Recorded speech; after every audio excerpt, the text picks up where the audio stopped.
네, 계속해서 신앙 시리즈로 이렇게 말씀을 하고 있습니다. 다음 주는 종료주일이고 고난주간 특별 새벽 기도가 있어서 다음 주와 그 다음 주는 이제 고난과 부활에 대한 말씀을 할 것이고, 이제 당분간은 신앙의 그 시리즈로 여러분의 말씀을 하겠습니다. 그래서 지난주에 신앙이 우리 마음속에 자리를 잡기 위해서는 우리 마음이 가난해야, 텅 비어야 거기에 신앙이 자리를 잡을 수 있다, 이렇게 여러분에게 말씀을 드렸습니다. 근데 이제 오늘은 이 자리를 잡은 신앙이 만들어지고 생성이 되어서 성장이 돼야 되거든요. 그래서 이 자리를 잡은 신앙이 우리 마음속에서 어떻게 하면 만들어지고 생성이 되고 성숙하게 자랄 수 있는가? 성경 말씀에 보면 그것이 세 가지 매개로 이루어진다라고 이야기하고 있습니다. 그래서 오늘은 그 세 가지 매개 중에 하나를 여러분에게 말씀을 드리려고 하는데, 우리 마음속에 그 신앙이 자리 잡아서 우리 믿음이 생성이 되고 만들어지고 자라려면은 하나님의 말씀에 대한 깨달음이 있어야 돼요. 그래서 오늘 이 본문 말씀에 가장 주제 성경이 10장 17절에 보면 뭐라고 나오냐면, 믿음은 들음에서 나고 또 들음은 그리스도의 말씀으로 말미암느니라. 그래서 이것을 축약해서 설명을 하면 믿음은 그리스도의 말씀으로 말미암는다, 그런 뜻이에요. 그러니까 믿음이라고 하는 것은 하나님의 말씀으로 생성이 돼서 그것이 만들어지고 자라게 되는 것입니다. 그래서 우리 단적으로 말하면 교회 오실 때 다른 것 말고 하나님의 말씀에 대한 깨달음이 있어야 돼요. 그래 여러분 마음속에 믿음이 생기는 것입니다. 오늘도 우리 예배를 드리잖아요. 이 예배 드릴 때 제가 말씀을 선포합니다. 그럼 여러분이 여기서 집중을 하시고 그 말씀에 대한 깨달음이 있을 때 여러분 마음 안에 말씀의 씨가 심어져서 믿음이 생기게 되는 거예요. 그래서 이 중요한 시간인 거예요. 바로 믿음이 생성되는 시간이고 믿음이 자라는 시간인 것입니다. 그런데 오늘날의 한국교회에 보면은 이 말씀에 대한 강조를 참 많이 합니다. 어느 교회 가든지 그렇고 한국교회 전체가 말씀에 대한 강조를 많이 해요. 그래서 심지어 이 말씀을 통독하는 그러한 프로그램이 참 많습니다. 여러분 오늘 교회에서 예배를 드리는데 하나 물어볼게요. 여러분 이 하나님의 말씀을 지금까지 신앙생활 하시는 동안 한 번이라도 읽으셨어요? 한 번이라도. 예. 한 번이라도 읽으셔야 그래도 어디 가서 내가 예수를 믿는다고 얘기를 할 수 있죠. 어떤 분은 이 한 번도 안 읽고 교회 다니는 분들이 있어요. 그래서 이게 한 번이라도 우리 믿음의 내용이 여기 다 실려 있기 때문에 한 번이라도 읽어야 된다. 그래서 어떤 프로그램이 많냐? 심지어 성경을 한 번 읽는 사관학교라는 게 있어요. 성경 읽기 사관학교. 그래서 거기는 일주일 동안 들어가면 아침서부터 밥 먹고 성경 읽고, 점심 먹고 성경 읽고, 저녁 먹고 성경 읽고, 그래가지고 거기 갔다 나오면은 성경을 한번 다 읽는 그런 프로그램이에요. 그래서 이 성경을 읽고 또 우리가 예배 때마다 성경 말씀을 얼마나 많이 여러분이 해주십니까? 그냥 맨날 듣고 가까이 하고 맨날 끼고 가고 이렇게 그렇게 한단 말이에요. 그럼에도 불구하고 말씀에 대한 깨달음이 없어요. 그 말씀이라는 게 이렇게 거저 읽으면 잘 몰라요. 이걸 통독이라 그러는데 그냥 읽어가지고는 안 되고, 여러분 성경 말씀이 이해하기 어려운 구절이 굉장히 많습니다. 그래서 우리가 이것을 아주 정독을 해야 돼요. 그래서 그 말씀에 대한 깨달음이 생길 때 그때 우리 마음속에 믿음이 생기는 거예요.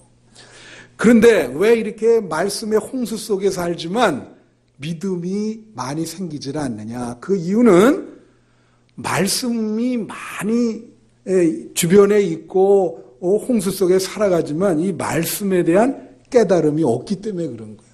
그래서 말씀에 대한 이해와 깨달음이 있어야 믿음이 생기는 거예요. 예? 그래서 그러잖아요. 여러분 얼마나 예배를 많이 드리고 얼마나 많이 우리가 말씀을 듣습니까? 지난번에 얘기한 것처럼 뭐 물어보면 하도 많이 들어가지고 어서 많이 들었는데 뭐 그렇게 얘기한다 그랬잖아요. 이 말씀의 홍수 속에 살지만 우리 성도들이 얼마나 말씀에 대해서 무지하고 깨달음이 없느냐. 제가 한번 강원도 어느 교회에 부흥회를 간 일이 있어요. 젊었을 때. 그 부흥회를 하다가 오늘도 이제 십자가의 이 전달자 참 은혜 많이 봐. 우리 성가대가 말해 너무 잘해. 정말 세계 5대양 6대주 최고 수준이야. 아니 이렇게 잘하는 성가대는 처음 봤어요. 그런데 그 십자가에 대한 이야기를 했어요. 그래서 얘기하다가 여기 아주머니 성도 두 분이 앉아 있어서 제가 설교하다가 뭐라 했냐면 한 분 보고 예수님이 어떻게 돌아가셨어요? 그렇게 물은 거예요. 그랬더니 이 앞에 있는 그 권사님, 여자 권사님이 아주 천연덕스럽게 말하기를 연못에 머리를 박고 돌아가셨다는 거예요. 네? 여러분 그렇게 대답하는 거 봤어요. 그래서 내가 너무 어이가 없어가지고 아이 권사님 맞아요? 그랬더니 맞대. 어떻게 그렇게 얘기를 하냐? 그랬더니 하는 말이 아이 목사님 찬송가에 보면 못 박혀 죽으신 찬송가 있어요. 그 못이 연못 아니에요? 그러는 거예요. 못 박혀 죽으신. 그 정도로 무지해요. 그 정도로 말씀에 대한 이해와 깨달음이 없어요. 저는 여러분에게 교회 오면 말씀에 집중하시는 여러분 되시기를 축원합니다. 그래야 여러분의 믿음이 성숙하게 되는 거예요. 생기는 거예요. 자라는 거예요. 그래서 믿음이 생기는 거예요. 오늘날 교회 오는 분들이 왜 믿음이 생기질 않느냐, 몸만 왔다 갔다 하느냐, 그것은 말씀에 집중하지 못하고 말씀에 대한 깨달음이 없기 때문에 그렇게 되는 것입니다. 그래서 이 말씀에 대한 깨달음이 어떤 것이냐, 제가 어떤 경험이 있냐면요, 대림교회에 제가 교육목사로 있었다 그랬죠. 그때 어떤 일이 일어났냐면은 고등학교 2학년 클래스였는데 그 주일학교 교사 선생님이 그날 결석을 했어요. 그래서 어떤 교회학교 교장이 저보고 목사님이 가서 대신 가르쳐 주셔야 된다고. 그래 가서 이제 그 땜방이라 그러죠. 갔더니 학생들이 한 20명 정도 있는데 그날 공과 제목이 뭐냐면 그 성경 기절이 뭐냐면 부자가 천국에 들어가는 것은 낙타가 바늘구멍에 들어가는 것보다 어렵다. 그런 기절이에요. 여러분 하나 물어볼게요. 낙타가 바늘구멍에 들어갈 수 있습니까? 뭐 불가능하죠, 이거는. 그래서 그걸 해석하는데 뭐 어떤 분들은 뭐 예루살렘에 바늘구멍이라는 뭐 구멍이 있대요. 거기에 낙타가 못 들어간다. 뭐 그렇게 해석하는 분들도 있습니다. 아무튼 문자적으로 해석을 하면 이 낙타가 바늘구멍에 들어가는 건 불가능하죠. 그래서 그거를 한참 설명을 하고 있는데 요즘 학생들이 다 똑똑하잖아요. 이 한빛교 감리교회 이 학생들도 똑똑하더라고요. 눈이 초롱초롱하고 장래가 촉망되는 줄로 믿습니다. 자녀들이. 그런데 한참 설명하고 있는데 한 학생이 손을 딱 드는 거예요. 그래서 뭐라고 얘기를 하냐면 목사님, 그러면 말해요. 부자는 한 명도 천국에 못 갑니까? 나는 그 기절을 설명을 하면서 그냥 어렴풋이 부자가 천국에 들어가는 것이 어렵다는 것을 예수님께서 이렇게 말씀하신 기절이구나 이러면서 설명을 했는데 이 친구는 뭐라냐면 부자가 한 명도 그러면 천국에 못 가냐? 난 그렇게 생각을 해보질 않은 거예요. 그 기절이. 그게 쉬운 기절이 아니더라고요. 그래서 그래?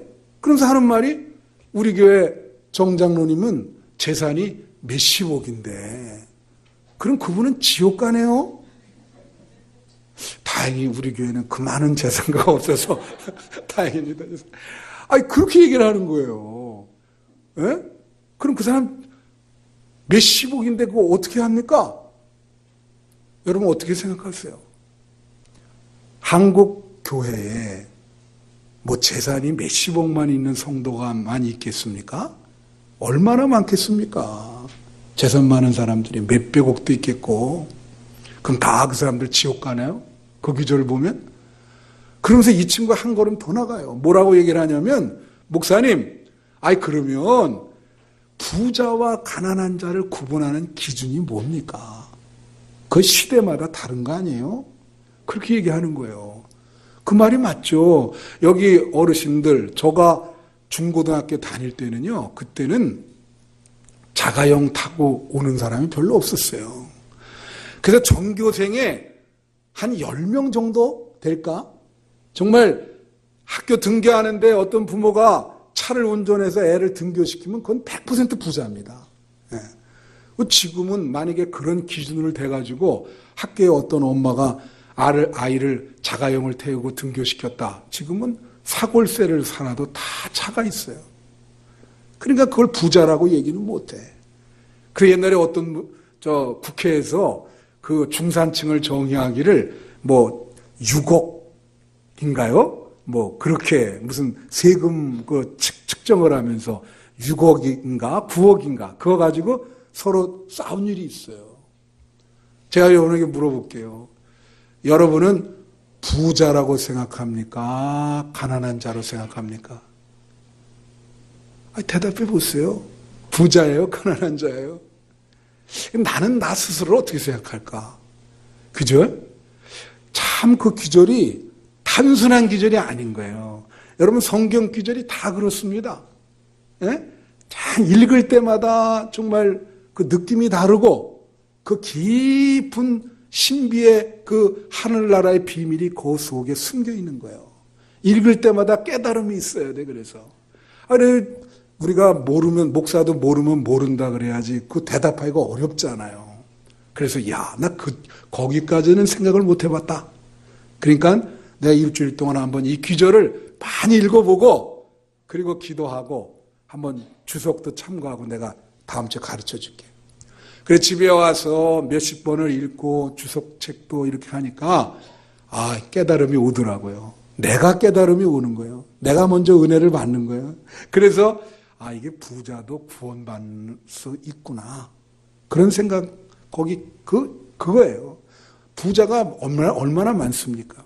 그래서 그 다음 주에 날 가서 선은 이렇고 후는 이렇고 그러면서 그 학생에게 다 설명을 해줬어요. 그래서 부자가 구원받을 수 있는 것이다.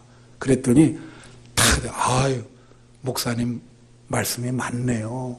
그러면서 그걸 아하 포인트라 그러는데 우리가 영어로 이 친구가 그 귀절에 이해가 생기면서 깨달음이 온 거예요. 그때 뭐가 생긴다고요? 믿음이 생기는 거예요. 그런 과정이 여러분 안에 이루어져야 돼요. 그래야 여러분이 믿음이 생기는 거예요. 여러분도 혹시 여기 부자라고 생각하는 분, 부자가 어떻게 구원받고 있는지 알고 싶죠? 저도 너무 어렵게 얻은 거라 쉽게 가르쳐 드릴 수 없고 다음에 보따리를 풀 때 그때 가르쳐 드리겠습니다. 그래서 하나님의 말씀에 깨달음이 있어야 되는데 그래서 하나님의 말씀이 내 상황 안에 내 삶 속에 들어와요. 그래서 내 마음속에 들어와서 내 머리를 움직이고 내 손을 움직이고 내 발을 움직여야 돼요. 그거를 말씀의 육신화라 그래요. 말씀이 내 안에서 성육신 되었다.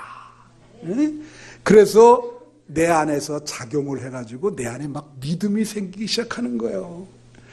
여러분 그러기 위해서는 이 말씀이 육신화가 돼야 돼요. 이게 정말 내 상황 속에서 하나님의 사랑이 느껴져야 되고 말씀 속에서 정말 하나님이 나를 사랑하시는구나. 그걸 깨달을 때 믿음이 생기는 겁니다. 그래서 하나님은 말이에요. 어렵게 얘기 안 해요. 우리 상황 속으로 이렇게 낮추세요. 그래 같은 상황 되기를 원하는 거예요. 제가 본 그 영화 중에 작은 신의 아이들이라 영어로는 Children of the Lesser God이라고 하는 그런 영화가 있었어요. 우리 한국에 오래전에 들어왔습니다. 이 내용은 무슨 내용이냐면 농아학교에서 이루어진 일인데 그 농아학교 남자 교사는 정상인이에요. 근데 여자 학생인데 이제 졸업을 하게 됐어요. 근데 그 여학생과 정상인 교사와 농아 여학생과 사랑을 나누는 얘기입니다. 그래서 이 정상적인 교사가 이 농아 여학생을 사랑을 하는데 말을 못하고 이 농아는 그리고 알아듣질 못하니까 어떻게 전달을 못하는 거예요. 자기 마음을 전달하면 내가 너를 사랑한다. 그래서 생각해낸 게 내가 저 여학생과 똑같은 상황 속에 처해야 되겠다. 그러면 저 친구가 내 마음을 알아주지 않겠는가.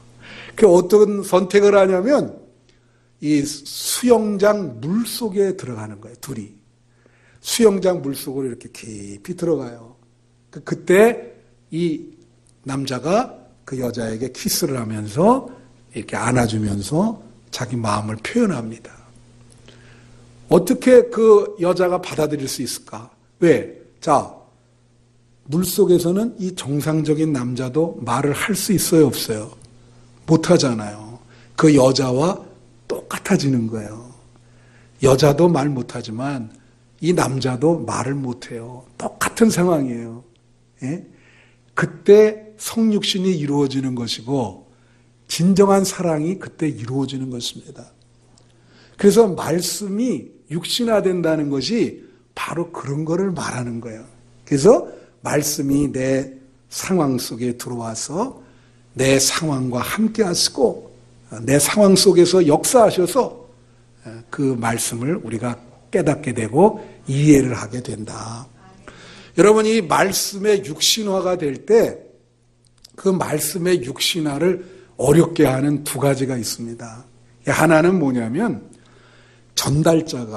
이 전달자가 여러분에게 이 수준을 맞춰서 하나님의 말씀이 쉽게 수준에 맞게 잘 전달될 수 있도록 해줘야 돼요. 그래야 스파크가 일어나서 말씀에 대한 이해와 깨달음이 생기는 겁니다. 근데 이 작업은 결국은 말씀을 전파하는 사람들이 해줘야 될 거예요. 전도자. 여러분도 전도자 아니에요? 막 전도자가 해야 되고 설교자가 해야 되고 말씀을 전파하는 사람들은 그 생각을 갖고 있어야 돼요. 어떻게 이 말씀이 저 사람의 삶 속에 성육신이 될까? 어떤 젊은 목사가 신학교를 졸업하고 시골교회에 갔어요. 신학 공부가 여러분 굉장히 어렵고 철학적이거든요. 그래서 이 친구는 신학교 다니는 동안 그것만 배운 거예요. 그래갖고 시골교회 가지고 얼마나 어렵게 그 교인들에게 설교를 하는지, 매주 설교하기를 하나님을 여러분 변증법적으로 만나야 됩니다. 그냥 그러니 이분들은 전혀 이해가 안 돼요. 그래서 그냥 졸고 전혀 이해가 안 돼. 그래서 안 되겠다. 그래서 교인들이 모여가지고 수석 장로님한테 말해서 장로님 가서 좀 쉽게 해달라고 얘기 좀 해달라고. 그래 간 거예요. 가서 이제 장로님이 얘기를 하는 거예요.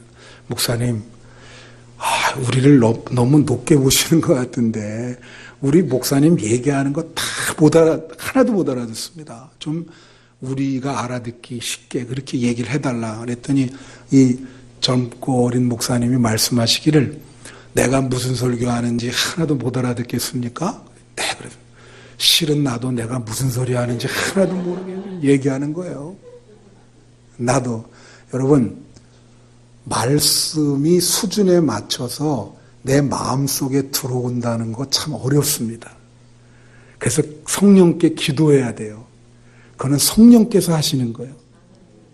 그래서 그게 성육신인 거예요. 예수님이 성육신 하셨잖아요. 그게 참 어려운 거예요. 지금도 여러분 마음속에 말씀이 들어가서 씨가 심어져야 될 줄로 믿습니다. 그래야 믿음이 생기는 거예요. 또 하나는 듣고 읽는 사람의 마음이 문제인 거예요. 그걸 잘 들어야 돼요. 열린 마음으로 잘 들어야 되고 말씀에 집중해야 돼. 예? 제가 어느 목사님이 이게 설교를 하는데 이렇게 똑같은 말을 이렇게 반복해서 하는 목사님이 계세요. 그런 분이 있잖아요. 교사도 우리 어렸을 때 학교에 가면은 왜 가라사대, 즉 가라사대, 즉 가라사대 계속 그 말만. 이 목사님은 이제라는 말을 많이 써요. 예.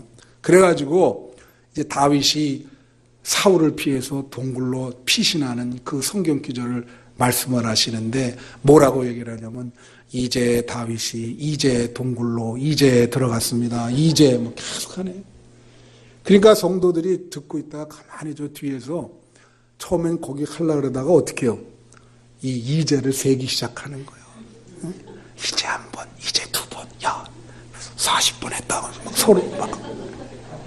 그래서 이제 설교 끝났어요. 이제 기도하겠습니다. 그랬더니 뒤에서 이제 103번이다 무슨 막 소리나. 예? 이게 우스갯소리지만 여러분 그만큼 여러분도 교회에 와서 말씀에 집중을 해야 된다는 거예요. 예? 교회는 여러분 교회 와서 자꾸 사람을 보고 사람에 집중하면 믿음이 잘 안 생겨요. 그러나 여러분이 말씀에 집중을 하고 그 말씀에 깨달음이 있으면 거기서 믿음이 생기는 거예요. 그래서 말씀이 이게 참 중요한 거예요. 여러분 말씀에 깨달음이 없잖아요. 그럼 성도가 타락합니다. 있던 믿음도 다 날려버리거나 없어져 버려요.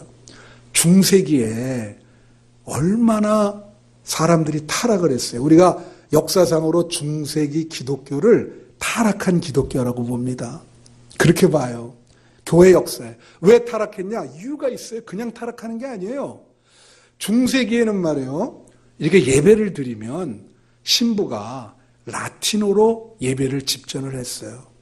그리고 설교도 라틴어로 했어요. 그리고 성경도 이 라틴어 성경만 가지고 다녔어요. 그러니까 그러면 신부는 라틴어를 아는데 성도들은 라틴어를 알까 모를까? 전혀 몰라요, 성도들은. 그러니까 이거 완전히 딴 세상에 여기 오면 여러분 라틴어로 가끔 신부들 요새도 합니다. 제가 라틴어를 한 신부한테 1년 배웠어요, 신학교 때.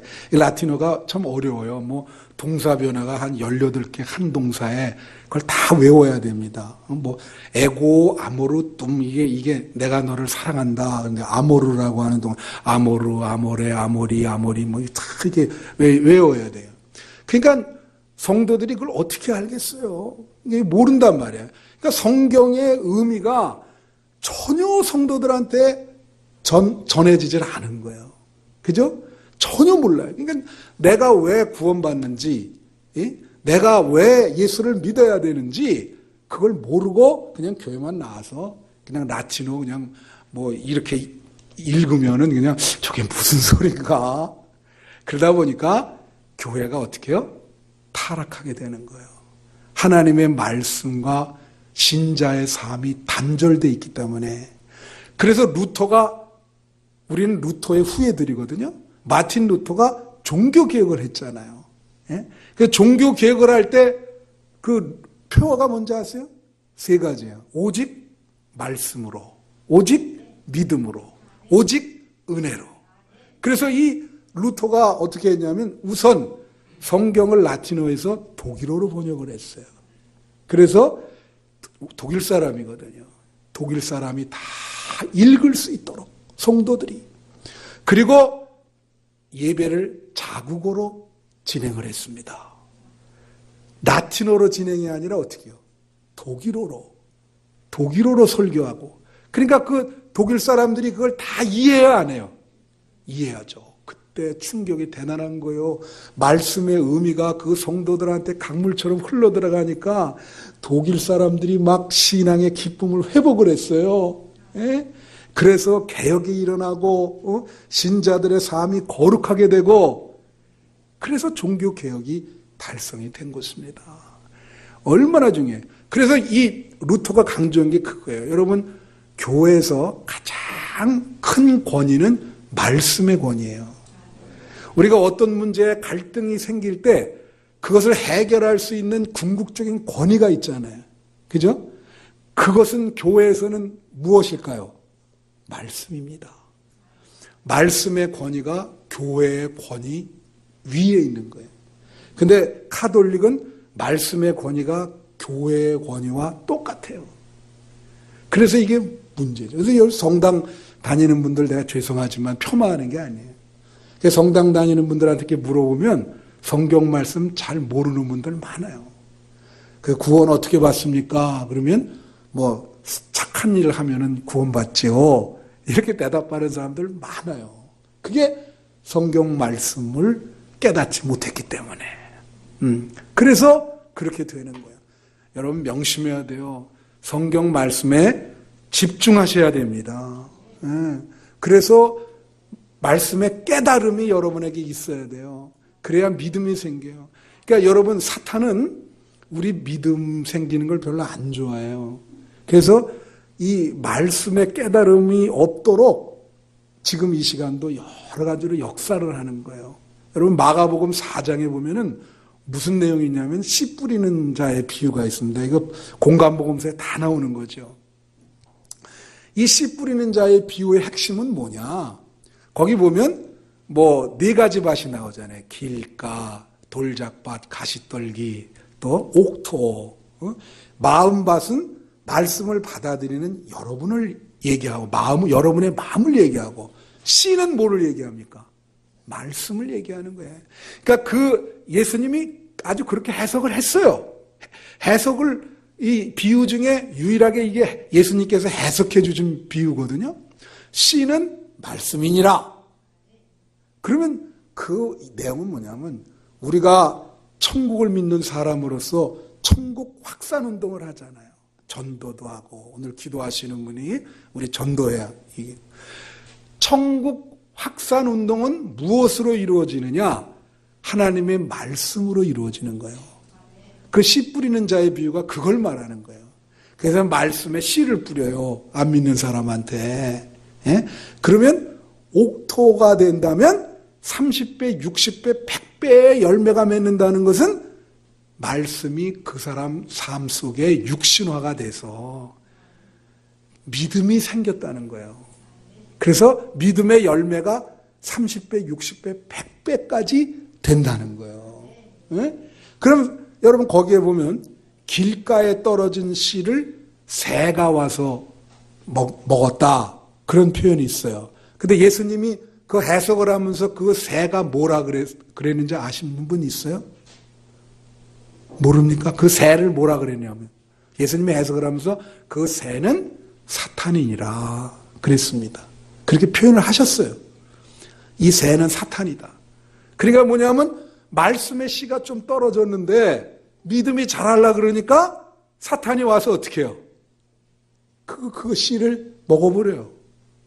그래서 말씀이 깨달음이 여기에 없도록 오늘날도 얼마나 말씀에 집중하지 못하게 해요. 말씀에 깨달음이 없게 만들잖아요. 그래서 여러분 예배 드릴 때마다 하나님의 말씀의 깨달음이 있어야 되고 집에서 성경 읽을 때 말씀의 깨달음이 있어야 되고 그런 깨달음이 있어야 믿음이 생기는데 사탄은 그걸 방해하는 거예요. 그래서 이 말씀의 깨달음이 있어야 됩니다. 말씀을 맺는데 그래야 믿음이 생기는데 에스겔서 47장에 보면 무슨 비유가 나오냐면요. 성전 제단에서 물이 이렇게 내려와요. 흘러내려와요. 성경에 보면은 예수님도 그런 말씀 하셨는데 말씀을 가리켜서 생명수라 그래 얘기를 했습니다. 생명의 물이다. 여러분 그래서 이 세상을 살아갈 때 얼마나 갈증이 많아요. 피곤해요. 너무너무 갈증이 많아. 그럴 때 하나님의 말씀인 생명수를 마실 때 우리 마음속에 기쁨이 넘치고 우리 영혼이 회복될 줄로 믿습니다. 피곤치 않게 될 줄로 믿습니다. 그래서 말씀을 생명수라, 생명의 물이라 그러는 거예요. 근데 에스겔서 47장에 이 에스겔이 그런 환상을 본 거예요. 성전에 제단에서 물이 흘러내려. 그랬더니 거기 있는 사람들의 처음에는 발목을 적셔요. 그 다음에 무릎까지 올라갔다가 어디까지 올라가면 허리까지. 그 다음에 나중에는 어떻게 해요? 전신을 다 적시는 거야. 완전히 충만이야. 그런 다음에 이게 바깥으로 나가는 거예요. 물이. 그래가지고 막 썩은 나무를 아주 아름다운 나무로 바꿔주고, 물고기들, 병 걸린 물고기 다 생명을 다시 회복시키고. 그게 뭐예요? 다른 거 아닙니다. 하나님의 말씀이 이 제단에서 여러분에게 강물처럼 흘러가야 될 줄로 믿습니다. 강물처럼 흘러가는 거예요. 그 말씀의 깨달음이. 그래서 여러분의 발목을 적시고 무릎을 적시고 허리까지 찼다가 전신이 흠뻑. 그래서 말씀의 깨달음이 날마다 믿음이 충만케 되는 거죠. 생명수가 넘치게 되는 거죠. 우리 한빛교회가 그렇게 되길 축원합니다. 이 물이 여기서 말씀의 깨달음이 충만해서 이 물이 세상으로 흘러가는 거야. 그래서 피곤하고 지친 영혼들에게 그 말씀의 물이 생명수가 가슴속으로 흘러들어가서 그들의 지친 영혼들을 붙잡아 주시고 회복시켜 주셔요. 교회로 다시 이끄는 거예요. 그래서 명심하세요. 교회 오시면 말씀에 집중하셔야 됩니다. 사람 볼 필요 없어요.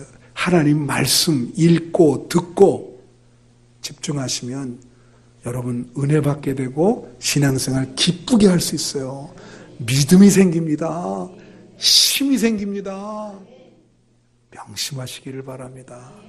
말씀 아니면 여러분 믿음 생기지 않아요. 우리 한빛감리교회 재단에서 하나님의 말씀의 생명수가 흘러나와 온 성도들의 마음속을 강물처럼 적시기를 축원합니다. 축원합니다. 기도하겠습니다.